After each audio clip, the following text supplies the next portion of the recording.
The man I trusted with my company sent killers to my house while my kids were asleep. They didn't come for money, they came for us. My name is Mike Davidson, and 15 years ago I walked away from a life most people don't even know exists. Military intelligence had carved pieces out of me, pieces I wanted to leave buried in sand, shadows, and classified rooms.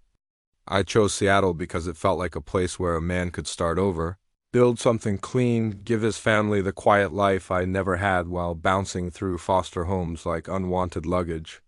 With a vision for something legitimate, I co-founded Davidson Security Consulting with a man named David Walsh, polished, ambitious, and skilled enough that I believed we could build a respectable firm together.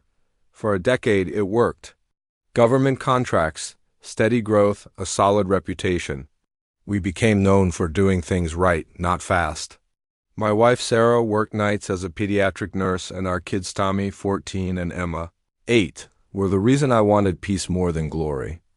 Tommy had the mind of a detective trapped in a teenager's body, always observing, always analyzing. Emma, all heart and boundless imagination, saw the world as one big family portrait waiting for the right colors. We had everything I'd once prayed for. And then, 6 months before everything fell apart, David changed. He became obsessed with growth-reckless expansion, suspicious clients, lowball contracts, and deals that made my instincts twitch. His eyes turned colder, hungry. I recognized the look. I'd seen it overseas just before men traded morality for opportunity. Sarah never trusted him from the start. Her instincts honed from years in emergency rooms and crisis situations were uncanny. Whenever David visited, she stiffened. Emma would loudly announce, "Mom doesn't like him," and embarrass us both with her honesty. Tommy watched him like he was solving a math problem that didn't balance.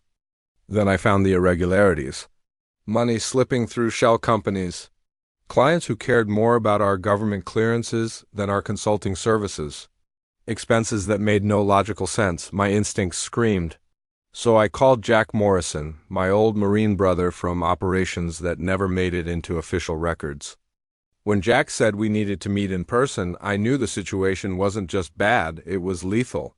He handed me a folder filled with surveillance photos and federal intel from Agent Maria Shun of the FBI. David Walsh, my business partner, was tied to international arms trafficking. Shipping manifests didn't match cargo. Warehouses rented by ghost companies. Meetings with criminal figures like Ricardo Martinez, one of the most dangerous arms dealers in the Western Hemisphere.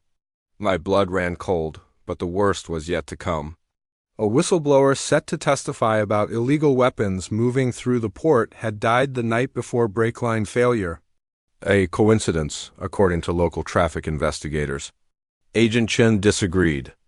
David wasn't just skimming money. He was running a global operation through our legitimate firm. And then Tommy saw David's black Mercedes parked outside our home, engine running. David sitting there watching the house like a man studying vulnerabilities. A threat assessment. I knew that look. I'd done that look. David thought I was a liability. He was right. 3 nights later, everything exploded. Tommy, awake late researching Cold War espionage, saw 2 dark SUVs roll silently into our neighborhood. 4 men in tactical gear emerged and began moving toward our home with the unmistakable choreography of professionals. He woke me without hesitation.